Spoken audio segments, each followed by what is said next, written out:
மதிமுகவுக்குள் நிலவிய உட்கட்சி பிரச்சினை முடிவுக்கு வந்துவிட்டதாக கூறிய துரை வைகோ ராஜினாமா கடிதத்தை திரும்ப பெற்றது ஏன் என்பது குறித்து செய்தியாளர்களுக்கு விளக்கம் அளித்திருக்கிறார்.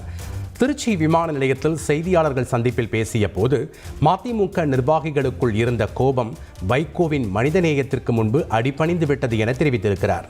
தொடர்ந்து பேசிய அவர், பாஜகவுடனான கூட்டணி அதிமுகவிற்கும் பிடிக்கவில்லை, மக்களுக்கும் பிடிக்கவில்லை. இந்த விவாத கூட்டணி ஒருபோதும் வெற்றி பெறாது என கருத்து தெரிவித்திருக்கிறார்.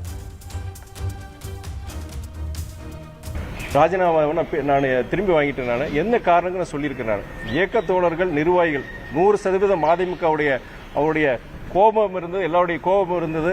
ஆனால் எங்களுடைய இயக்கத்தின் தலைவர் வைகோடைய மனிதநேயத்திற்கு அந்த கோபம் அது அடிபணிந்ததுன்னு நான் சொல்லுவேன். அதனால் நடந்தவையா இருக்கட்டும், நடப்பவை நல்லவையா இருக்கட்டும்ங்கிற அந்த இதுபடி நாங்கள் இயக்க நலனுக்காண்டி, தமிழ்நாட்டு நலனுக்காண்டி தொடர்ந்து மறுமலர்ச்சி திராவிட முன்னேற்ற கழகம் பாடுபடுங்கிறத நான் சொல்ல முடியும்.